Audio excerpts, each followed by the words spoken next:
Black and white লাভ লেখিকা আসিফা খান পর্ব ৪৯। সন্ধ্যা পেরিয়ে রাত হচ্ছে ধীরে ধীরে। আকাশ তখনও মেঘলাময়। বৃষ্টি হবে কিনা বলা যাবে না, কিন্তু ঠান্ডা হাওয়া চলছে প্রবল। আসিল ঘুম থেকে ওঠা থেকে শুরু করে এখনো পর্যন্ত ফারহাদকে দেখেনি। অস্থির অধৈর্য হয়ে অপেক্ষা করছে সে ফারহাদের জন্য। লোকটার এরকম গায়েব হয়ে যাওয়া সে মানতে নারাজ। আজ আসলে একটা কড়া আইন ছুড়ে দেবে সে ফারহাদের দিকে। সে কি জানে না কেউ একজন অধীর আগ্রহে অপেক্ষায় আর থাকে তার জন্য।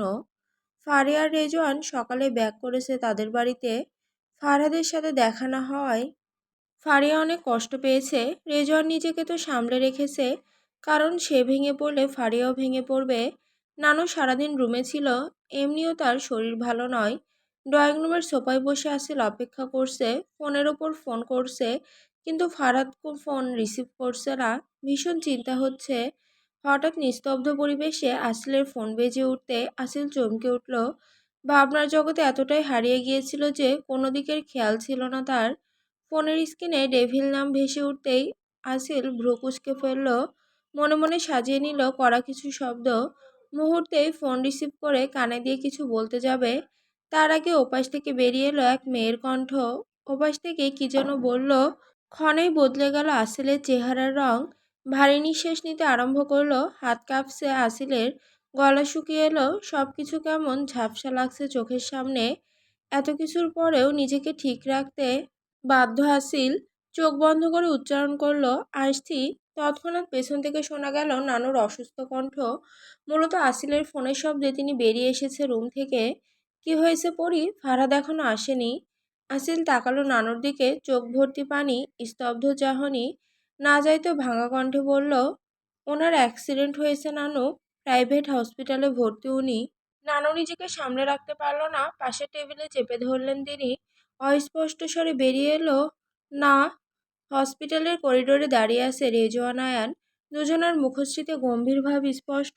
পাশে বসে আছে ফারিয়া, কেঁদেই চলেছে এক নাগাড়ে। ভাইয়ের এরকম কষ্টে সে ব্যথিত হচ্ছে। রক্তের সম্পর্ক না থাক, তাদের তো আত্মার সম্পর্ক। জীবনের প্রত্যেকটা পদক্ষেপে ফারহাদকে পাশে পেয়েছে। রেজওয়ান সামাল দিয়েও কোনো লাভ হচ্ছে না।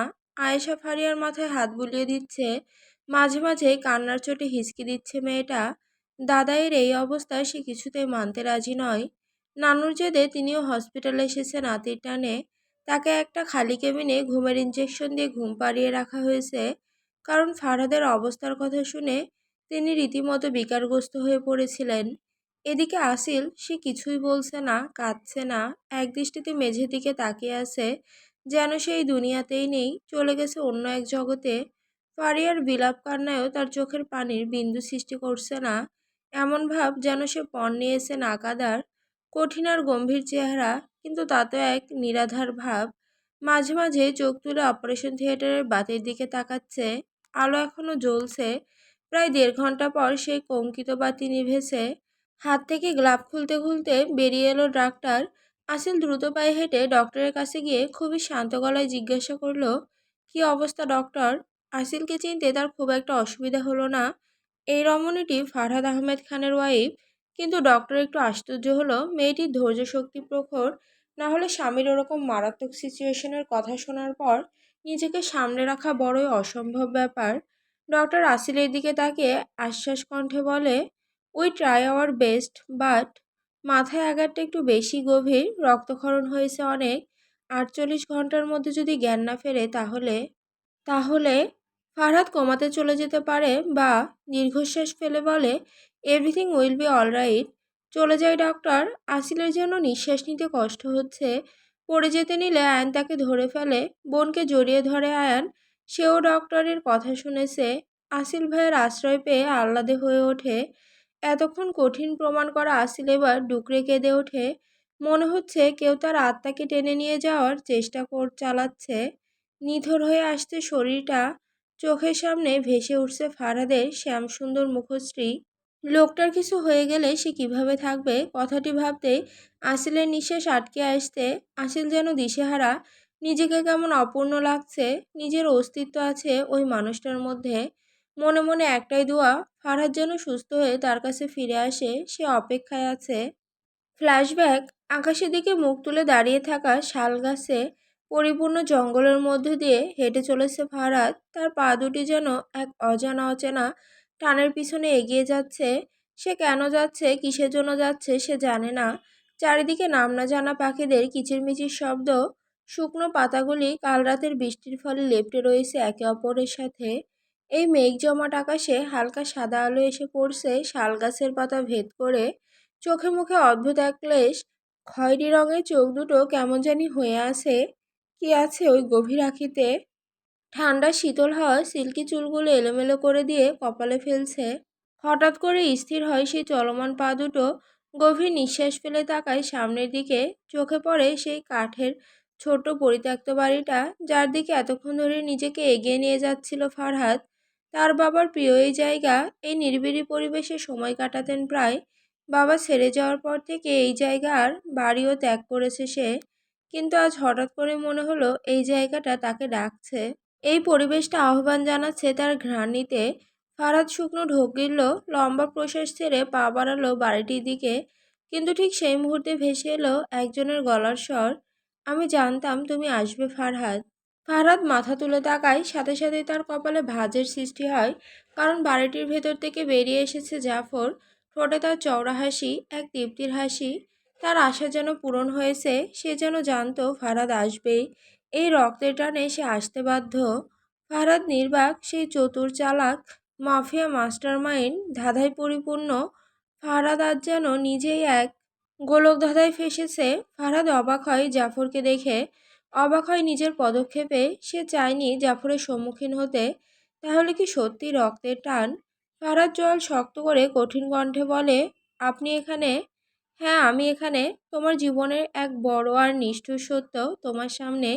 পেছন ফিরে চলে গেলে তো আর সত্য মিথ্যে হয়ে যায় না। একটু থেমে আবার বলল, তোমাকে অনেক ভালোবাসি ফারহাদ। নিজের সন্তান আর প্রিয়তমাকে নিজের করে নিতে চেয়েছিলাম। এটা কি আমার ভুল? তুমি আমাকে নিজের শত্রু মনে করো, তাই না?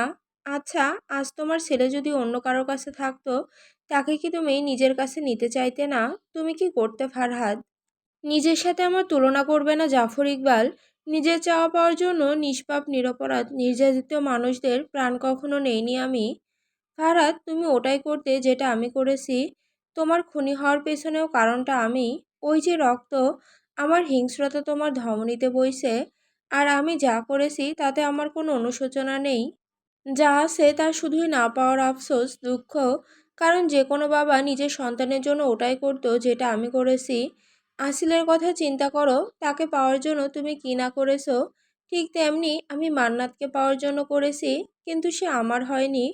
আমি খুব খুশি ফারহাদ, বাবা তার ভালোবাসার মানুষকে না পেলেও ছেলে পেয়েছে তাকে। আমার মতো হারিয়ে ফেলো না। ফারাদের শরীর কেমন অবশ হয়ে যাচ্ছে। বুকের মধ্যে যেন কেউ হাতুড়ি পেটাচ্ছে। চোখ লাল হয়ে গেছে, কিন্তু তাতেও এক কঠিন ভাব। নিজেকে আমার সাথে গুলিয়ে ফেলবেন না, আমাদের চরিত্রে অনেক ভিন্নতা। তোমার মধ্যে আমি লুকায়িত ফারহাদ, চাইলেও নিজেকে সরিয়ে ফেলতে পারবে না। ফারহাদ, আর বেশি সময় নেই আমার কাছে। জীবনের শেষ সময় চলছে আমার। শেষ ইচ্ছেটাকে তুলে ধরতে চাইছি, যেটা শোনার সুযোগ কোনোদিন হয়নি। সেটাই আর শুনতে চাইছি। একবার বাবা বলে ডাকবে আমায়? ফারহাদ তাকায় জাফরের দিকে। শেষ ইচ্ছে বলতে কি বোঝাতে চেয়েছে সে? কত শত প্রশ্ন নিয়ে দৃষ্টি সীমাবদ্ধ করেছে জাফরের উপরে। এগিয়ে বাড়ির ভেতরে প্রবেশ করতে নিলেই জাফর তেজি কণ্ঠে বলে, এখানেই দাঁড়াও ফারহাদ, ভেতরে আসবে না। সময় কম। বলেছিলে হারিয়ে যেতে, আজ তোমার সেই ইচ্ছে পূরণ করব। আমার একটা কথা রাখো ফারহাদ, বাবা বলো একবার, একটা বার। ফারহাদ কিছুই বুঝতে পারছে না। আপনি কি যাতা বলছেন? আর মাত্র 10 সেকেন্ড। বলো ফারহাদ, একবার বাবা বলো। আজ বড়ই অসহায় আমি। জীবনের অর্থ আমি বুঝিনি। শুধুই ভালোবাসার মানুষের সাথে জীবন কাটাতে চেয়েছিলাম। কিন্তু আমি অপূর্ণ রয়ে গেলাম। ডুবে গেলাম পাপের জগতে। পাপের প্রায়শ্চিত্ত করতে যাচ্ছি আজ। পারলে ক্ষমা করো। আমার অস্তিত্বকে রেখে গেলাম ফারহাদ। মাঝে মধ্যে এই গুনাহগার বান্দার জন্য আল্লাহর কাছে ক্ষমা প্রার্থনা করো। নতুন করে জীবন শুরু করো। কারণ এই হিংস্র জীবনে শুধু কষ্ট আছে ফারহাদ। মান্নাতকে আজ অনেক দেখতে ইচ্ছা করছে। হঠাৎ এক বিকট শব্দে নিস্তব্ধ হয়ে যায় এই মনোরম পরিবেশ। গাছের ডালে বসে থাকা পাখিরা মুহূর্তেই উড়াল দেয় দূর আকাশের দিকে। দাও দাও করে জ্বলছে সেই কাঠের বাড়িটা সেই জ্বলন্ত শিখায় কোথাও সত্যি হারিয়ে গেছে জাফর ইকবাল নামক সেই মানুষ। ফারহাদ ছিটকে পড়ে অন্য পাশে, চোখের সামনে সব শেষ হয়ে যেতে দেখলো ফারহাদ। এটাই কি শেষ নাকি শুরু? কাঠের বাড়িটার সাথে মিলিয়ে গেল কারো অস্তিত্ব। কিছুক্ষণের মধ্যে শুনশান নীরবতা ছড়িয়ে পড়ল চারিদিকে। আকাশে হঠাৎ ভয়ঙ্করভাবে বিদ্যুৎ চমকালো। কালো মেঘ জমাট বাঁধলে লাগলো ধীরে ধীরে। ফারাদের শান্ত দৃষ্টি আগুনের লেলিহান শিখার দিকে। হুট করেই হাঁটু মুড়ে বসে পড়ল সে। না চাইতেও ডান চোখ থেকে এক বিন্দু মুক্ত খসে পড়ল। কেন, কিসের জন্য জানে না। এক ঘোরের মধ্যেই ফারহাদ উচ্চারণ করে, বা পরের বাক্য উচ্চারণ করার আগেই হুঁশ ফেরে তার। এক গভীর অনুধ্যায় তার মধ্যে রয়েছে ফারহাদ। নিচের দিকে তাকিয়ে হেঁটে চলেছে সে। আপন মনে আশেপাশের খেয়াল নেই তার। জঙ্গল পেরিয়ে হাইওয়েতে চলে এসেছে সে, কিন্তু তাতে তার কোনো মাথা ব্যথা নেই। এক কটু শব্দ শুনে ফারহাদ নিজের ডান দিকে তাকাতেই সেই দ্রুতগামী চার চাকার গাড়িটা ধাক্কা দিল তাকে, আর সঙ্গে সঙ্গে ফারহাদ ছিটকে পড়ে রাস্তার অন্য পাশে। মাথা গিয়ে লাগে পাথরের সাথে। রক্তে ভিজে যায় ফারহাদের মুখশ্রী। আসিলের হাস্যোজ্জ্বল চেহারা চোখের সামনে ভেসে উঠল। জ্ঞান হারালো ফারহাদ। ফারহাদের অবস্থা দেখে গাড়ি চালক ভয়ে পালিয়ে যায়। ফারহাদ ওখানে কতক্ষণ পড়েছিল তা অজানা। অতঃপর কোনো এক মানুষ সে রাস্তা দিয়ে যাওয়ার সময় ফারহাদকে ওইভাবে পড়ে থাকতে দেখে তাকে নিয়ে হসপিটালে অ্যাডমিট করে। ঘণ্টাখানেক যেন কেউ উল্টিয়ে দিয়েছে। বালুকণাগুলো বাধাহীন হয়ে ঝরে পড়ছে নিচের দিকে। এরই মধ্যে কেটেছে 18 ঘণ্টা। সময় বয়ে চলেছে নিজের স্রোতে। ফারহাদের এখনো জ্ঞান ফেরেনি। শ্বাসরুদ্ধকর অবস্থা সবার। নানু জায়নামাজ ছেড়ে ওঠেনি 1 মিনিটের জন্য। নাতির সুস্থতার জন্য হাত তুলে মোনাজাতে লিপ্ত তিনি। ফারিয়া রেজনের বুকে মাথা রেখে অনুভূতিহীনভাবে পড়ে রয়েছে। আয়েশা আসিলের পাশে বসে আছে। আয়ান মাঝে মধ্যে ডক্টরের কাছে গিয়ে নানান প্রশ্ন জিজ্ঞাসা করছে ফারহাদের সম্বন্ধে। আসিলের চোখ মুখ শুকিয়ে গেছে। বাহিরে নিজেকে শান্ত রাখলেও ভেতরে তার রক্তক্ষরণ হচ্ছে। কান্না গলার মাঝে আটকে পড়েছে। গলা শুকিয়ে আসতে শরীর কেমন অসাড় হয়ে যাচ্ছে। কষ্ট হচ্ছে ভীষণ। দুটো চোখ ফারহাদ দেখার আবেদন করছে। আসিল ফট করে উঠে দাঁড়ালো। তা দেখে আয়ান বলল, আসিল আমার জান, কি হয়েছে? শরীর খারাপ লাগছে? খিদে পাচ্ছে? আমায় বল। আসিল ছলছল চোখে আয়নের দিকে তাকিয়ে কাপা কণ্ঠে বলল, আমি ওনাকে দেখতে চাই ভাই। একবার ওনার হাতটা ধরতে চাই। কোনো কথা বলবো না, শুধু ওনার কাছে যাব একটু। ভাই প্লিজ, আমি পাগল হয়ে যাচ্ছি ভাই। ওনার কাছে যাব আমি, প্লিজ একটু সময়ের জন্য, প্লিজ ভাই। আসিলের এরকম পাগলামি দেখে আয়নের বুক ধুকপুক করে উঠল। আয়ন ডক্টরের কাছ থেকে পারমিশন নিল।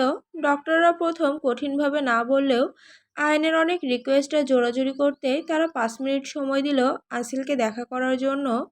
মুখে অক্সিজেন মাস্ক লাগানো, হাতে উল্টো পিঠে স্যালাইনের জন্য সরু সুচ ফোটানো, কপাল সমেত মাথার অর্ধেক সাদা কাগজে ব্যান্ডেজে বাঁধা, খালি শরীরে বুকের বাঁ পাশে ছোট্ট ব্যান্ডেজ করা, ডান হাতের বাহুতে একইভাবে সাদা কাপড় বাঁধা। ফারহাদ শুয়ে আছে। চারিদিকে নাম না জানা মেশিনের সমাবেশ। আসিল ধীর পায়ে এগিয়ে গেল ফারহাদের দিকে। টুলে বসে আলতো হাতে ফারহাদের হাত নিজের মুঠোয় ভরে নিল। নোনা জল গড়িয়ে পড়ল গাল বেয়ে। ফারহাদের হাতের ভাঁজে গাঢ় চুমু দিয়ে বলল, আর কত আমায় অপেক্ষা করবেন ফাহাদ? উঠুন না এবার। আপনি জানেন না আপনার অ্যাঞ্জেল কষ্ট পাচ্ছে। সে যে কঠিন থাকার চেষ্টা করেও ব্যর্থ হচ্ছে বারবার। ফারিয়া কান্না করতে করতে অসুস্থ হয়ে পড়েছে। নানু জায়নামাজ ছেড়ে উঠছে না। ভাইজান কিছুই বলছে না, চুপ হয়ে গেছে একদম। সবাই আপনার অপেক্ষায় আছে ফারহাদ। এই মেয়েটা যে অনেক ভালোবাসে তার শ্যামপুরুষকে। তাকে ছাড়া মেয়েটার জীবন অপূর্ণ। আমাকে অপূর্ণ রাখবেন না ফারহাদ। আসিল কথাগুলো বলে ফারহাদের হাত ছাড়িয়ে পেছন ফিরে উঠে যেতে নিলে তার হাতের কনিষ্ঠ আঙুলে টান পড়ে। আসিল চমকে উঠে ভ্রু কুঁচকে পেছন ফিরতে দেখে ফারহাদ তাকিয়ে আছে তার দিকে। আসিল তো বিশ্বাস করতে পারছে না। মুখ হা করে তাকিয়ে আছে পলকহীনভাবে। ফারহাদ অক্সিজেন মাস্কটা নিজেই টেনে সরিয়ে দেয়। আসিলের দিকে তাকিয়ে মুচকি হাসি দেওয়ার চেষ্টা করে নিম্নকণ্ঠে বলল, আসিল মুখ বন্ধ করো, মশা ঢুকে যাবে। আসিল ফিক করে হেসে দেয়, তারপর ফুঁপিয়ে কেঁদে ওঠে। এই কান্না সুখের। ভালোবাসার মানুষটিকে আবারও ফিরে পাওয়ার আনন্দ লুকিয়ে আছে এই অশ্রুতে। আসিল ঘনিষ্ঠতা বাড়িয়ে ফারহাদের কপালে ঠোঁট ছোঁয়ায়। ফারহাদ আবেগে চোখ বন্ধ করে ধিমে আওয়াজে বলে, এই স্পর্শে আমি কাতর। ঘনিষ্ঠতা বাড়িও না অ্যাঞ্জেল, আমি অসুস্থ। আসিল ভরকালো, দ্রুত সরে দাঁড়ালো, লজ্জা পেল বটে। ডক্টরকে ডাকার জন্য গমন করতে আবার শ্রবণে আসে ফারাদের কণ্ঠ। উঠেছি, তোমার অপেক্ষায় অবসান ঘটিয়েছি। তোমায় অপূর্ণ থাকতে দিই কিভাবে? আর কষ্ট পেতে দেব না তোমায়। মনে রেখো, ভালোবাসি না বললেও ভালোবাসা যায়। আসিল চোখ বড় না পিছন ফিরে ফারহাদের দিকে তাকায়। তার মানে সে সব শুনেছে। জ্ঞান ফিরেছে তার অনেক আগেই। আসিল কৌতূহলীভাবে বলে, তার মানে আপনি? আসিলের কথা শেষ হওয়ার আগে ফারহাদ ঠোঁট কামড়ে হেসে বলল, তোমার হাতের স্পর্শে মনে হয় প্রোটিন ভিটামিন আছে। দেখো, নিথর হৃদয় সহ দেহ কেমন জেগে উঠেছে। আসিল ছোট ছোট চোখ করে কেবিন থেকে বেরিয়ে যায়। ডক্টরদের সূচিত করলে তারা ফারহাদকে চেক আপ করে বলল, now he is out of danger. Get well soon young man. তোমার ওয়াইফ তোমার জন্য চিন্তায় বিভোর ছিল, আর ভীষণ স্ট্রংও বটে, লাইক ইউ। ফারহাদকে অন্য কেবিনে শিফট করে দেয়। আসিল নানুর কাছে যায়, দেখে এখনো জায়নামাজে বসে দোয়া করছে, আর চোখ থেকে অনবরত গড়িয়ে পড়ছে নোনা জল। আসিল মুচকি হেসে নানুর কাঁধে হাত রেখে বলে, তোমার দোয়া কবুল হয়েছে রিয়ার। নানু দ্রুত দোয়া শেষ করে আসিলের দিকে তাকালেও আসিলের চোখে মুখে খুশির সংবাদ স্পষ্ট ভাষায় অনুবাদ করছে। নাতির সুস্থতার কথা শুনে তিনিও প্রাণে প্রাণ ফিরে পেল। ফারিয়া, এবার অফ, যা আর কত কাঁদবি? আমি ঠিক আছি তো, দেখ চোখ মুখ ফুলে গেছে। আয়নাতে নিজেকে দেখেছিস একবার? ফারিয়া ফারহাদের বুকে যে পাশে ক্ষত নেই মাথা রেখে চোখের জলে ভাসিয়ে দিচ্ছে। ফারহাদের কথা শুনে ফারিয়া নাক টেনে বলল, বহুত মজা নিচ্ছ তাই না? জানো কত ভয় পেয়েছিলাম আমরা। ফারহাদ ফারিয়ার চোখের পানি মুছে দিতে দিতে বলল, এত ভালোবাসিস দাদাইকে, কিন্তু আমাদের তো রক্তের ফারহাদকে থামিয়ে ফারিয়া কঠিন কণ্ঠে বলল, খবরদার এই কথা নিজের মুখেও আনলে খবর আছে তোমার। আমাদের আত্মার সম্পর্ক, আমাদের বাবার শেখানো শিক্ষার সম্পর্ক, মায়ের ভালোবাসার সম্পর্ক। ফারহাদ ফারিয়ার কপালে চুমু দিয়ে বিস্তর হাসে। রেজওয়ানের দিকে তাকিয়ে বলল, এখানে আমায় কতদিন থাকতে হবে? ব্রো, একটু আগে আমাদের ভয় কাটিয়ে তোমার জ্ঞান ফিরেছে। এখানে এখন 1 সপ্তাহ থাকতে হবে তোমায়। সো বাড়ি যাওয়ার কথা মাথা থেকে ঝেড়ে ফেলো। রেজওয়ানের কথা শুনে ফারহাদ বিরক্তিতে উচ্চারণ করে। এরই মধ্যে রুমে প্রবেশ করে আসিল আর নানু। নানু ফারহাদের বেডের পাশে রাখা চেয়ারে বসে। ফারহাদ হঠাৎ করে গম্ভীর হয়ে যায়, তাকায় না তার ডিয়ারের দিকে। তা দেখে নানু অসুস্থ হাতে ফারহাদের মাথায় হাত বুলিয়ে আদুরে কণ্ঠে বলল, নানুর উপর অনেক অভিমান জমেছে তাই না প্রিন্স? আমারও যে উপায় ছিল না রে। মেয়েকে কথা দিয়েছিলাম, সেই ভয়ঙ্কর সত্যের মুখোমুখি যেন তার ছেলে কোনোদিন না আসে। কিন্তু আমি কি আর নিয়তি জানতাম? পাইলে এই বুড়িটাকে নানুর কথা শেষ হওয়ার আগে ফারহাদ নানুর হাত ধরে হাতের পিঠে চুমু দিয়ে বলল, অভিযোগ ছিল শুধু, অভিমানকে আমি তোমার উপর করতে পারি ডিয়ার। এই ছেলের ভাগ্য এইগুলো, আর আমি তো মেনে নিয়েছি অনেক আগেই। থাক ওসব কথা। নানুও খুশি হয় নাতির কথা শুনে। তারপর ফারহাদের সাথে কথা বলে এক এক করে বেরিয়ে যায় সবাই। সবাইকে আসিল বাড়ি পাঠিয়ে দিয়েছে। ফারহাদের সাথে সে থাকবে, এটাই ফাইনাল। আসিল ফারহাদের মেডিসিন নিয়ে দেখছে, কখন কোন মেডিসিন খাওয়াতে হবে এই সব সে ডক্টরের কাছ থেকে বুঝে নিয়েছে। ফারহাদ এক দীর্ঘশ্বাস ছেড়ে আসিলকে ডাকলো, অ্যাঞ্জেল। হ্যাঁ বলুন। মেডিসিন দেখতে দেখতে, লাগবে কি? কিস? ও আচ্ছা, কি? কিস? মাথা ঠিক আছে? চুপচাপ শুয়ে থাকুন, না হলে ঘুমান। সত্যি বলছি, তোমার চুমুতে চামান প্রাস। যত সব ফালতু কথা, ঘুমান। আচ্ছা, এখন তো আমি অসুস্থ, আমার প্রতি আর রোমান্টিকতা আসে না। আসিল ছোট্ট নিঃশ্বাস ছেড়ে তাকালো ফারহাদের দিকে। কেমন মিটিমিটি তাকিয়ে আছে লোকটা তার দিকে। আসিল ফারহাদের পাশে বসে গালের দুপাশে হাত রেখে ফারহাদের অধরে কিছুক্ষণ চুমু দিয়ে সরে এসে বলল, এখন ওষুধ খেয়ে ঘুম, আর একটাও কিছু না। এরই মধ্যেই কেটেছে 1 সপ্তাহ। আর এই 1 সপ্তাহের মধ্যে একটাও মুহূর্ত এমন নেই যেখানে সে ফারহাদের পাশে ছিল না। এই কয়দিন আসিল বাড়ি যায়নি, খাওয়া ঘুম ত্যাগ করেছে এমন অবস্থা। ফারহাদ অনেকবার তাকে বাড়ি চলে যাওয়ার কথা বললে সে এড়িয়ে যেত। ফারহাদ এখনো সুস্থ হয়নি বললেই চলে। ডক্টররা আরও কিছুদিন ফারহাদকে হসপিটালে থাকার কথা জানালে সে পুরোপুরি না করে দেয়। তার কথাই সে বাড়ি গিয়ে বউয়ের আদর পেয়ে আপনা আপনি সুস্থ হয়ে উঠবে। ফারহাদের এমন ঠোঁটকাটা কথায় আসিল সহ ডাক্তাররাও লজ্জা পেয়ে যায়। আজ ফারহাদের বাড়ি ফিরে যাওয়ার কথা। আসিল সমস্ত ওষুধপত্র গুছিয়ে নিয়েছে। আয়ন হুইল চেয়ার নিয়ে রুমের মধ্যে প্রবেশ করে। হুইল চেয়ার দেখে ফারহাদ নাক সিটকে তর্জনী আঙুলে কপাল ঘষে বলে, আবার এটা কেন? আমি এমনিতে হেঁটে যেতে পারবো। যত ভাবছি রুগী রুগী ফিল করব না, তোমরা ততই আমাকে রুগী ফিল করাতে ব্যস্ত। হুইল চেয়ারে বসতে না ইচ্ছে করলে হসপিটালে থাকুন, নাও চয়েস ইজ ইয়োর্স। হুইল চেয়ারে বসবেন নাকি হসপিটালে থাকবেন? ডক্টর বলেছেন আপনার পায়েও চোট লেগেছে সামান্য, তাই নো হাঁটাহাঁটি। আসিলের কঠিন আওয়াজ শুনে ফারহাদের করুণ চোখে তাকালো আয়নের দিকে। আয়ন নিচের ঠোঁট ফুলে দুই কাঁধ উঁচু করে ইশারায় বলে, আমার কিছুই করার নেই। অজ্ঞতা ফারহাদকে হুইল চেয়ারে বসতে হয় নিজের ইচ্ছের বিরুদ্ধে। রাত 9:48 বিছানায় উদাম শরীরে বসে আছে ফারহাদ। আসিল মাথার ব্যান্ডেজে শেষ করে ফারহাদের বাহুতে ড্রেসিং করে দিচ্ছে। ক্ষতস্থানে মলম লাগিয়ে দিতে দিতে আসিল বলে, ব্যথা লাগছে না? লাগছে। তাহলে বলছেন না কেন? কথা বলতে পারেন না? তুমি কি চাও আমি চিৎকার করি? আসিল ফারহাদের দিকে একবার তাকে এবার কাজে মন দেয়। এই লোকের সাথে কথা বলা মানে নিজের মাথা নষ্ট করা। আসিল কাজ শেষ করে আসিল উঠে যেতে নিলেই ফারহাদ ওর হাত টেনে নিজের সামনে দাঁড় করায়। আসিল ভ্রু নাচিয়ে জিজ্ঞাসা করে, কি হয়েছে? কিছু লাগবে তোমাকে? আসিলের কোমর শক্ত করে জড়িয়ে ধরে পেটে মুখ গুজে দেয়। আসিল কেঁপে ওঠে। ফারাদের প্রতিনিয়ত ছোঁয়া আসিলের কাছে নতুন লাগে। এই ছোঁয়া যেন পুরনো হওয়ার নয়। দ্রুত নিঃশ্বাস ফেলে আসিল ফারাদের পিঠে হাত রাখে। ফারাদ পরপর অনেকগুলো চুমু দিয়ে বলে, আসিল, অপরাধবোধ কাজ করছে। কি করি? কিসের এই অপরাধবোধ? ফারাদ মাথা তুলে অনিমেষ দৃষ্টি রাখে আসিলের দিকে। আসিলও তাকায়, চোখাচোখি হয় দুজনের। ফারহাদ অত্যন্ত আবেগী কণ্ঠে বলে, আসিল, তোমার আমার প্রতি কোনো অভিযোগ নেই, রাগ নেই। তোমার সাথে যা করেছি তার জন্য কষ্ট আক্ষেপ কিচ্ছু নেই। আসিল মেকিয়ে হাসে, যদি দেখা যায় আপনার আর আমার গন্তব্য একই, শুধু পথ চলার ভঙ্গিমা আলাদা ছিল। হ্যাঁ, অভিমান ছিল আপনার ওপর, প্রখর অভিমান। কিন্তু শেষ পর্যন্ত আপনার বিধান ক্লেশের সামনে আমার অভিমান নিম্ন। তাই না আছে আক্ষেপ আর না আছে কষ্ট। আর ভালোবাসার মানুষে শুধু ভালোটাই না, মন্দটাও আঁকড়ে ধরতে হয় ফারহাদ। ক্ষমা করেছো আমায় সেই প্রত্যেকটা ব্যবহার, আচার আচরণের জন্য। আমি নতুন করে জীবন শুরু করতে চাই ফারহাদ, তাই জন্য আমাকে পুরনো স্মৃতি ভুলে যেতে হবে। ফারহাদ উঠে দাঁড়ালো, কোমর টেনে আসিলকে জড়িয়ে ধরলো। নিজের বুকে আসিলের মাথা চেপে ধরে, মাথা নিচু করে আসিলের ঘাড় রে মুখ গুজে দেয় ফারহাদ। আসিল চোখ দুটো বন্ধ করে ফারহাদকে বুকে মিশিয়ে গেল। লোকটাকে সে হারাতে চায় না। না না, হারাতে দেবে না। নিজের মাঝে লুকিয়ে রাখবে, ভালোবেসে আগলিয়ে রাখবে মানুষটাকে। থাক না কিছু বিষাক্ত স্মৃতি, যা সুখের অনুভূতিকে প্রখর করে তুলবে।